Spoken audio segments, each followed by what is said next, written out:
think a key piece of this that comes to my mind is just the addiction element. Because you kind of ask when you say this, why aren't people waking up? Why? And I think a lot are, to be frank. I mean, people that follow you, people that follow a lot of the top podcasts, we're talking about this. I think there is a bottoms-up revolution, but it's like, why? It seems so simple, I feel like, to us. It's just like, we're clearly been misdirected here. There's clearly a lie being told, and it's a very consequential lie. I was in a playground last weekend with my 2-year-old son, and it's just like, how have we gotten to the point? Every single kid there is obese, and almost everyone is eating highly processed food. These poor 4-year-olds. How have we been desensitized? Because evolutionarily, I don't think those parents are trying to poison those kids, and then those kids are inevitably going to be on a treadmill where they're going to be getting Ozempic shots in their arm. They're going to be on probably SSRIs, which are being prescribed liberally to high schoolers. 20% of Adderall, 20% of high school seniors, by some measures, either illegally or illegally, are taking Adderall. So they're going to be on statins. They're going to be there's kids looking at that playground. How have we tricked our evolutionary impulses to protect those kids to think it's okay to give them poison, and then think it's okay to get them on this pharmaceutical treadmill that's obviously not going to work and clear the root cause? And I think it's the incredible amount of information overload from the top down. It really goes to paying the government, paying the media, paying our information sources. I also think a part of it's addiction, and I think this is very important. I think that the food companies know this. Getting that kid addicted, getting those soda machines in the pediatric units, in the schools, lobbying the school lunch programs. This is a huge, huge focus. Seeing behind the kind of the public affairs arms of these companies, they really were focused on getting to kids.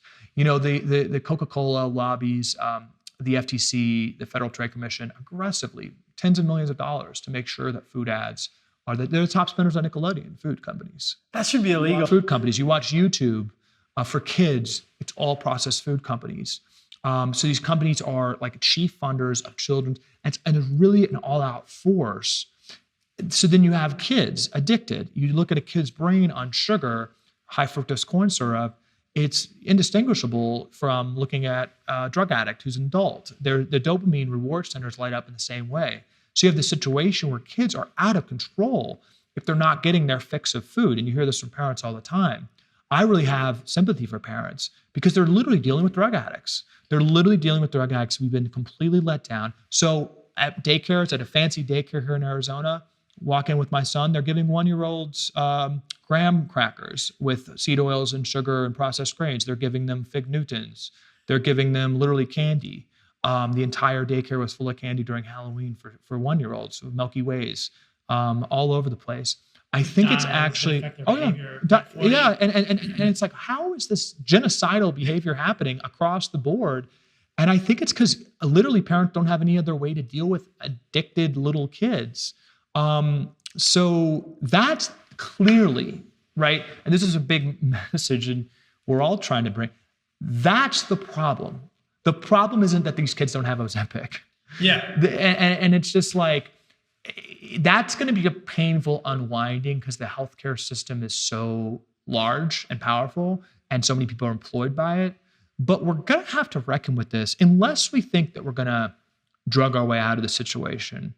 Unless we think innovation means more and more drugs, like Wall-E, we're going around in wheelchairs with things in our arms to keep us alive, then we're going to have to reel this back at some point. And I think that's I think it's the most important fight in America right now. I don't think the American experiment, if it fails, is going to be because, we didn't have the right marginal tax rate or military spending was a little off or all these other issues we talk about. It's going to be because we let ourselves get sicker, fatter, more depressed, more infertile. Literally, we're becoming unable to reproduce while bankrupting the country. That's going to be why the American experiment fails, and we're going to have to grapple with this at some point. I think there is a massive fertility crisis coming globally, but especially in the United States. And it's interesting that at the beginning of this podcast, you noted that there's a difference. Europe is not immune from this stuff, right? But in some ways, it's different and perhaps better. Yeah. Ozempic isn't expected to be a huge boon of a drug in Europe, but it is in the United States. So what's different, right? And the legality of these things, as you've noted, pharmaceutical ads only legal in New Zealand and the United States, not in Europe, et cetera. So there's definitely a different milieu, if you will, in Europe versus the US. And I think as the United States, we are uniquely poised to absolutely crater, to crash, to have a very remarkably bad, sort of, what am I looking for here? Decline. Well, population decline, just absolute inferno of our health, like absolute massive decline in our health. In the next 20 to 30 years, we are going to be the sickest nation in the country if we continue at these rates. And maybe other countries might beat us, but if you look at our healthcare versus other countries, we're abysmal. We're not the worst, but we're not great compared to our GDP and our spending. And I think that as you're talking about addictions, another thing that I was thinking of was, have you seen the research on seed oils and how excess linoleic acid and other fatty acids can be metabolized into cannabinoid intermediates, so 2-AG and AEA, which are anandamide and 2-AG, in the human body, which are endogenous cannabinoids. And these affect pleasure centers, these affect satiety centers. There's a drug that was studied a number of years ago called rimonabant. And rimonabant is a CB1, so cannabinoid 1 receptor antagonist. And rimonabant is incredibly effective at reversing obesity and diabetes by affecting the cannabinoid receptor. Why do people who smoke a lot of marijuana get the munchies? Because you're introducing exogenous cannabinoids, things like CBD or cannabidiol or THC, into your body. But we are probably this, as you said, I love this concept, or this term that you use, the weaponization of food. This combination of a high fructose corn syrup, which is a highly processed refined sugar that's probably contaminated with heavy metals and other things, in combination with seed oils, which potentially are increasing these endogenous cannabinoids, making us more hungry. There's even evidence that some of the seed oils contain something called dihydrovitamin K1, which could affect vitamin K2 metabolism negatively. It's just crazy when you look at all of the potential negatives of seed oils in combination. This is a weapon. And it is an addictive weapon that is literally eroding, like pulling the foundations of our metabolic health out from underneath us. And it's being subsidized in some ways by the government. 100% subsidized. We spend more money as a government subsidizing tobacco, cigarettes, than we do fruits and vegetables. Maybe that's a good thing, but and a lot more than but fruits. Some of the we can. No, I think vegetables are better than processed food any day. But it's just very stark. I mean, we literally provide more subsidies to cigarettes than fruits and vegetables, and 90% of all subsidies are going to corn, soy, wheat, the foundations of ultra-processed food, and seed oils. So we have a totally backward system where, by my calculations, it's well over $100 billion a year when you calculate the federal school lunch subsidies, when you calculate the food stamps, 70% of it going to ultra-processed food, which is not the case in every other country.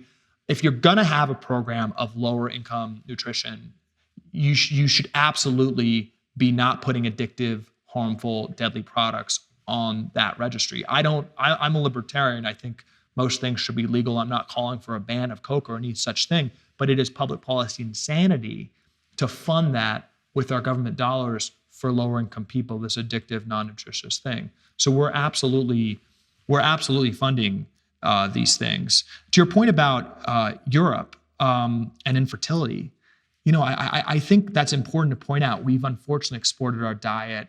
It's actually shameful. The USDA actually requires other countries to have similar nutrition policies to do joint research on nutrition with us. So we actually, because of lobbying from food companies, actually have made it, again, that we force other countries to have our standards. That's how the food industry has actually influenced Europe. That if they're going to do work with the United States, which they have to, of course, and do trade with the United States, they have to take some of our guidelines. The US actually, I believe it was under President Bush, came down like a hammer on the EU when they were trying to reduce sugar, and they won. This is time and time again that they use the research funding ties, and the food industry knows how to do that. I mean, interesting as an aside, this is how the pharma companies, which were big on the war on drugs in the 1970s, when they really came down on psychedelics and other things, which were seen as a threat to SSRI and Valium, they make it that every single country in the world has to adopt those standards. So every country in the world, the developed world, outlawed psychedelics in the 1970s. In one swoop, they were all legal. They do this with food. So that's a tried and true strategy. On the infertility front, I can't imagine a bigger warning sign than our bodies not performing their core evolutionary function. It's absolutely it's a blaring red light.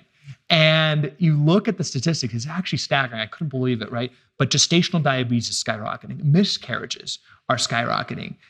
Erectile dysfunction is obviously skyrocketing. That's not a Viagra deficiency. That's a metabolic health issue. And PCOS is absolutely exploding. By some measures, 25% of women, this is the leading cause of infertility. And then, of course, sperm count is plummeting. So literally, that's our purpose on this earth, is to reproduce. And I actually do think we are fast becoming a population that's going to need medical help to a large degree in order to reproduce. This is happening. I think you're right. We're on the verge of a crisis. These trends, exponential curves just get worse and worse. We are growing problems at an increasing rate. Nothing's getting better. So I am encouraged, just to take it a little bit to optimism, I am encouraged that there's a bottoms-up revolution happening. A lot of people listening to you, a lot of people listening to Joe Rogan, a lot of people listening to a lot of the leading podcasts talking about this stuff. But it is an existential threat. We are literally going to break down our ability. Probably the most staggering, just depressing stat I've seen in the past month is that puberty is happening a lot earlier for American girls, particularly. It's not uncommon now to see girls grow breasts at age 7. What? So this was recently an article in the New York Times saying it's really pronounced. Puberty starting earlier and earlier, particularly in America. Yeah. And the headline in a big New York Times article recently was, "Nobody knows why." Nobody knows why.